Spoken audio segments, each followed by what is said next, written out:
6:30 7 மணிக்கு இந்த படுகொலை நிகழ்த்தப்படுகிறது.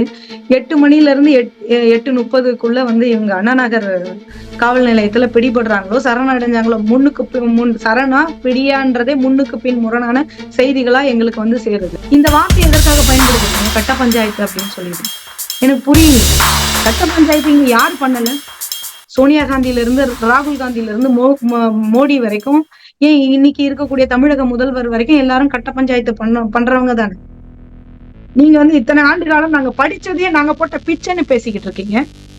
திமுகவுல இருக்கக்கூடிய அமைச்சர் இத்தனை மாதங்களாக உள்ள இருக்கிறாரு, பெயில் கூட கிடைக்காம. அவர் என்ன அடிப்படையில எந்த கட்ட பஞ்சாயத்து பண்ணி இன்னைக்கு சிறையில இருக்கிறாரு? அதெல்லாம் பட்டியல் போட முடியுமா? இன்னைக்கு அந்த தலைவரை சிறுமைப்படுத்துற விதமா ஒரு வரியில கட்ட பஞ்சாயத்துன்னு சொல்லி முடிச்சிருவீங்க. இன்னைக்கு யார் பண்ணல? எல்லாரும் அவங்கவுங்க ஸ்பேஸ்க்கு ஏத்த மாதிரி, அவங்கவுங்க பதவிக்கு ஏத்த மாதிரி, அவங்கவுங்க அதிகாரத்துக்கு ஏத்த மாதிரி கட்ட பஞ்சாயத்து பண்ணிக்கிட்டு தான் இருக்கிறான். சுள்ளா சுக்கடால இருந்து தோடா தொக்கடா வரைக்கும் எல்லாம் தான் பண்ணிக்கிட்டு இருக்கான். ஒரு முதல்வர் ஆகிறதுக்கான அனைத்து தகுதிகளும் நான் சொல்லவில்லை, தமிழ்நாட்டில் இருக்கக்கூடிய தலித் அல்லாத மக்களும் இன்னைக்கு பேசக்கூடிய இடத்துலதான் தொல் திருமாவளவர்கள் இருக்கிறாங்க. அப்படிப்பட்ட ஒரு ஆளுமையை அவமானப்படுத்துவதை நாங்கள் எப்படி பார்த்து கொண்டு இருக்க முடியும்? அந்த வேலையை சிறப்பாக செய்தது இதுக்கு முன்னாடி பாமக செய்தாங்க. அந்த வேலையை இப்பொழுது செய்து கொண்டிருக்கிறது சீமான் அவர்கள் செய்துகிட்டு இருக்கிறாங்க. நேயர்களுக்கு வணக்கம். பகுஜன் சமாஜ் கட்சியுடைய மாநில தலைவர் ஆம்ஸ்ட்ராங் அவர்கள் படுகொலை செய்யப்பட்டிருந்தார். அந்த விஷயம் அவன் தமிழ்நாட்டையே உலுக்கியது அப்படின்னு நம்ம சொல்லலாம். இந்த விஷயங்களை பத்தி பேசுவதற்கு முன்பாக ஆம்ஸ்ட்ராங் அவர்களுடைய குடும்பத்தினருக்கும் உறவினர்களுக்கும் கட்சி தொண்டர்களுக்கும் எங்களுடைய ஆழ்ந்த இரங்கலை தெரிவித்துக் கொள்கின்றோம். விடுதலை சிறுத்தைகள் கட்சியுடைய தலைவர் தொல் திருமாவளவன் அவர்கள் சொல்லும்போது தலித் தலைவர்களுக்கு இங்க பாதுகாப்பு இல்லை அப்படிங்கிற ஒரு வார்த்தையை சொல்லியிருக்கார். சாதாரணமா அது கடந்து போய்விட முடியாது. அப்போ எந்த மாதிரியான ஒரு சூழ்நிலை இருக்கு, இது போன்ற பல விஷயங்கள், சாதாரண பொதுமக்களிடம் உள்ள பல கேள்விகள், இதை எல்லாவற்றையும் பகிர்ந்து கொள்வதற்காக பகுஜன் சமாஜ் கட்சியுடைய பவானி இளவேனில் அவர்கள் நம்மோடு இணைந்திருக்கிறார். வணக்கம் சகோதரி. வணக்கம். வணக்கம்.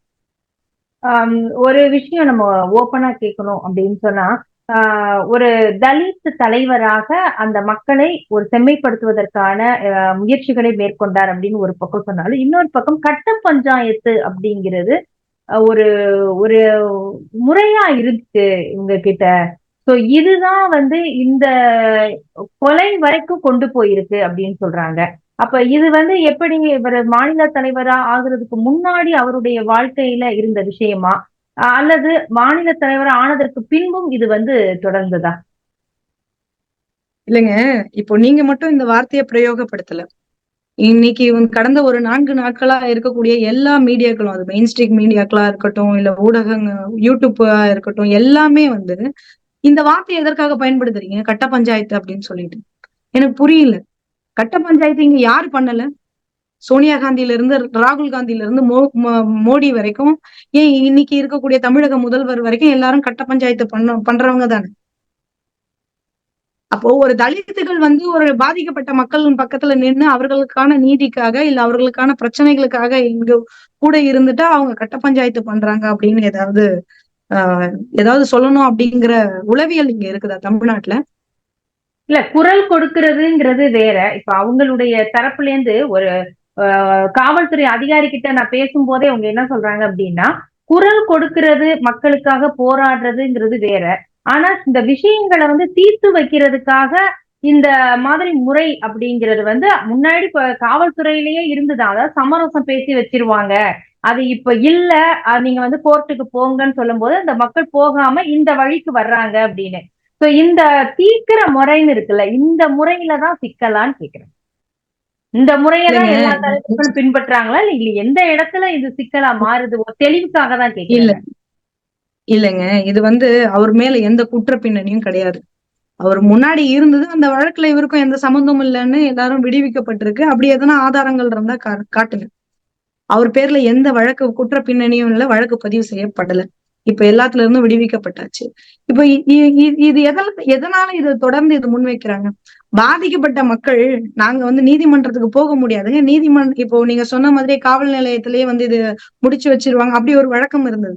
அதுக்கப்புறம் நீதிமன்றத்துல லோகாதல் அப்படின்னு என் நினைவு சரியா இருந்தா அது லோகாதல் மூலமா போனோம் அப்படின்னா அங்க வந்து இந்த பிரச்சனையை பேசி உட்காந்து முடிச்சு வச்சிருவாங்க அப்படின்னு சொல்லி பண்ணிடுவாங்க. அப்ப இது எதுவுமே இல்லாம ஒரு எளிய மக்களா இருக்கக்கூடிய நான் எங்க போவேன்? என் பிரச்சனைக்கு நான் எவ்வளவு செலவு பண்ண முடியும்? என் பிரச்சனையை தீர்த்து வைக்கிறதுக்கு நான் வந்து போக முடியாது. எனக்கான ஒரு பிரதிநிதியா தான் இந்த சமூகத்துல என் தலைவர்கள் இருக்கிறாங்க. அப்ப எனக்கு ஒரு பிரச்சனைன்னு வரும்பொழுது என் தலைவர்கள் என்னால வந்து நீதிமன்றம் போக முடியாது, அரசாங்கத்தை எதிர்த்து வந்து ஃபைட் பண்ண முடியாது அப்படின்னா எனக்காக ஃபைட் பண்ணக்கூடிய பிரதிநிதி தானே இங்க இருக்கிறாங்க. நான் அவங்க கிட்ட தானே போவேன். அப்ப என் மக்களுக்காக நான் பணியாற்றுவது நீங்க கட்ட பஞ்சாயத்துன்னு சொன்னா எந்த வகையில நியாயம்? இன்னைக்கு திமுகவுல இருக்கக்கூடிய அமைச்சர் வந்து இத்தனை மாதங்களாக வந்து உள்ள இருக்கிறாரு. பெயில் கூட கிடைக்காம அவர் என்ன அடிப்படையில எந்த கட்ட பஞ்சாயத்து பண்ணி இன்னைக்கு வந்து சிறையில இருக்கிறாரு? அதெல்லாம் பட்டியல் போட முடியுமா?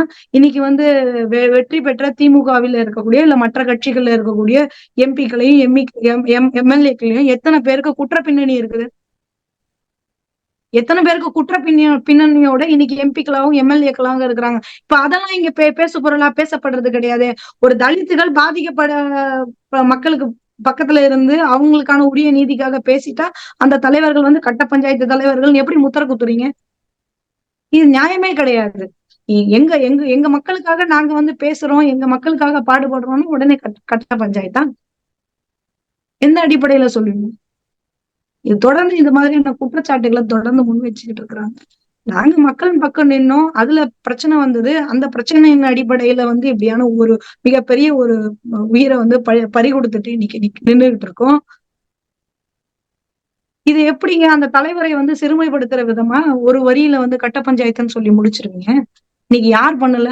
எல்லாரும் அவங்கவுங்க அவங்கவுங்க ஸ்பேஸ்க்கு ஏத்த மாதிரி அவங்கவுங்க பதவிக்கு ஏத்த மாதிரி அவங்கவுங்க அதிகாரத்துக்கு ஏத்த மாதிரி கட்ட பஞ்சாயத்து பண்ணிக்கிட்டு தான் இருக்கிறான். சுள்ளா சுக்கடால இருந்து தோடா தொக்கடா வரைக்கும் எல்லாம் தான் பண்ணிக்கிட்டு இருக்கான். அப்போ ஒரு தலித்துகள் மட்டும் இது ஒரு விஷயத்த பண்ணிட்டாங்க அப்படின்னா ஏன் இது வந்து பூதாகரமாக பேசுறீங்க? இங்க எங்கேயாவது தலித் மக்களுக்கும் தலித் தலைவர்களுக்கும் பாதுகாப்பு இருக்கா? இன்னைக்கு அண்ணன் திருமாவளவன் அவர்கள் கூட மதியம் இந்த அறிக்கை கொடுத்திருக்கிறாங்க. தலித் தலைவர்கள் பாதுகாக்கப்பட வேண்டியவர்கள். அந்த தலைவர்கள் வந்து ரொம்ப கவனமாக இருக்கணும். அந்த தலைவர்களுக்கு பாதுகாப்பை உறுதி செய்யணும் அப்படின்னு அறிக்கை கொடுத்திருக்கிறேன். அப்ப எங்களுக்கு எங்க மக்களுக்கும் எங்க தலைவர்களுக்கும் நீங்க என்ன மாதிரியான பாதுகாப்பை இங்க உறுதி செய்திருக்கிறேன்? நீங்க இடஒதுக்கீடு கொடுக்குறீங்க, எங்களுக்கான சலுகைகள் கொடுக்குறீங்க அப்படின்னு மாறுதட்டிக்கிறது இங்க பிரச்சனை இல்லை. எங்களுக்கான பிரதிநிதிகளாக இந்த மண்ணுல வந்து கால் ஊன்றி ஒரு வீரியமாக போராடி கொண்டு இருக்கக்கூடிய தலைவர்களுக்கும் எங்களுடைய மக்களுக்கும் நீங்க என்ன மாதிரியான பாதுகாப்பை இங்க உறுதி செஞ்சிருக்கிறீங்க? அது நிறைய பட்டியல் போடலாம். வேங்கை வயலா இருக்கட்டும், மேல்பாதியாக இருக்கட்டும், நாங்குநேரி சிறுவனாக இருக்கட்டும். இன்னைக்கு கள்ளச்சாராயத்தினால கள்ளக்குறிச்சியில இருந்து பாதிக்கப்பட்டிருக்கிறதும் எங்க மக்கள் தான். போன மாசம் தீபக் ராஜா மரணம் அடைஞ்சதும் எங்க எங்க தலைவர்கள் தான், என் வளர்ந்து வரக்கூடிய தலைவர்கள் தான். இன்னைக்கு அண்ணன் ஆம்ஸ்ட்ராங் அவர்களை பறி கொடுத்துக்கிட்டு இருக்கோம். இதெல்லாம் யாரு நாடு? உங்கள் ஆட்சியில ஏற்பட்டிருக்கக்கூடிய நிர்வாக சீர்கேடுனால நடந்திருக்கிறதா?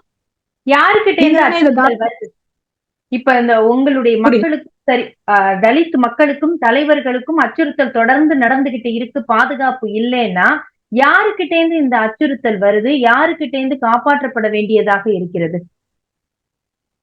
இங்க சமூகத்துல எதிரொலிக்கிறது வந்து என்ன? இன்னைக்கு வந்து தமிழ் சமூக நீதி மண்ணுல வந்து ஜாதி இல்லைன்னு பேசுறாங்க. சமூக நீதி மண்ணுல சமத்துவ மண்ணுல இங்க ஜாதி இல்லைன்றாங்க. ஜாதினாலதானே இங்க பிரச்சனை. சமூகத்துல இருக்கக்கூடிய ஏற்றத்தாழ்வுகள் தானே இங்க பிரச்சனை.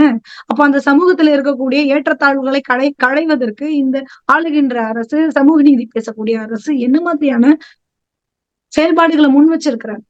இந்த தீண்டாமை பிரச்சனைகளுக்கு இங்க மேல் பாதியில என்ன பிரச்சனை? வேங்க வயல்ல என்ன பிரச்சனை?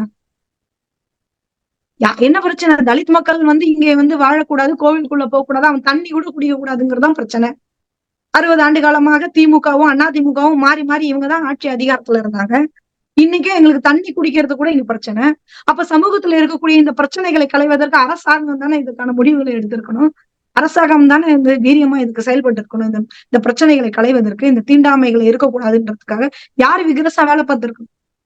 நாங்க எங்களை மக்கள் அதிகாரத்துக்கு அனுப்பலைங்க. நாங்க அதுக்காக போறதுக்காக முயற்சி பண்ணிட்டு இருக்கோம். அதிகாரத்துக்கு ஆல்ரெடி நீங்க வந்துட்டீங்கன்னு நீங்க தானே இந்த மக்களுக்கான பாதுகாப்பை உறுதி செய்யணும். இந்த மக்களினுடைய வாக்குகளை பெற்றுதானே நீங்க வந்து அதிகாரத்துக்கு வந்திருக்கீங்க. வெறும் உயர் சாதிகளினுடைய வாக்குகளை வைத்து மட்டும் இன்றைக்கு நீங்க முதல்வர் ஆகல. உயர் சாதிகளினுடைய வாக்குகளை மட்டும் வைத்து நீங்க எம்எல்ஏக்களும் எம்பிக்களும் ஆகல. பட்டியல் சமூகம் உங்களை நம்புறாங்க. அப்ப அந்த மக்களுக்காக வெறும் இடஒதுக்கீடு கொடுத்துட்டோம், சலுகை கொடுத்துட்டோம், அதை கொடுத்துட்டோம், இதை கொடுத்துட்டோம்ன்றது மட்டும் இங்க கிடையாதுங்க. நீங்க வந்து இத்தனை ஆண்டு காலம் நாங்க படிச்சதையே நாங்க போட்ட பிச்சைன்னு பேசிக்கிட்டு இருக்கீங்க. போன வாரத்துல நீங்க கொடுத்த ஸ்டேட்மெண்ட். அப்ப உங்களுடைய ஆட்சியில நீங்க பண்ண நன்மைக்கு நீங்க எங்களுக்கு போட்ட பிச்சைன்னு பேசிக்கிட்டு இருக்கீங்க. அப்ப எங்களை பாதுகாக்க வேண்டிய நீங்களே எங்களை இவ்வளவு இளக்காரமாக, இவ்வளவு கேவலமாக பேசும்பொழுது, நாங்க எங்க தலைவர்கள் தான் நீங்க முன்னாடி இருந்து எல்லாத்தையும் பண்ண வேண்டியது இருக்கு. இந்த மக்களுக்கு அச்சுறுத்த திருமா அவர்களும் இந்த கூட்டணியில தான் இருக்கிறார். திமுக கூட்டணியில தான் இருக்கிறாரு. அவரும் வந்து பொது தலைவர் அப்படின்னு சொல்லிட்டாலும் இன்னும் பட்டியலின மக்களுக்கான ஒரு பாதுகாப்பை தரக்கூடிய தலைவர்னு நம்பப்படுகிறவர். இப்ப இவங்க எல்லாம் இருந்து கூட இவ்வளவு அவலங்கள் நடக்குது அப்படின்னா இதை நம்ம எப்படி எடுத்துக்கிறது? இல்லைங்க, அண்ணன் அவர்கள் வந்து அவர் அளவுல எந்த அளவுக்கு முயற்சிகளை மேற்கொள்ளணுமோ திமுக அரசோட அவர் வந்து இணக்கம் காட்டி இந்த மக்களுக்கான ஏதேனும் நன்மைகள் செய்துவிட முடியாதான்ற அளவுக்கு ஒரு உழைச்சுக்கிட்டு தான் இருக்கிறார். அதுல மாற்று கருத்து. ஆனால் அவரிடத்திலுமே நான் முரண்பட்ட கருத்துக்களை வைக்கக்கூடியவர் தான்.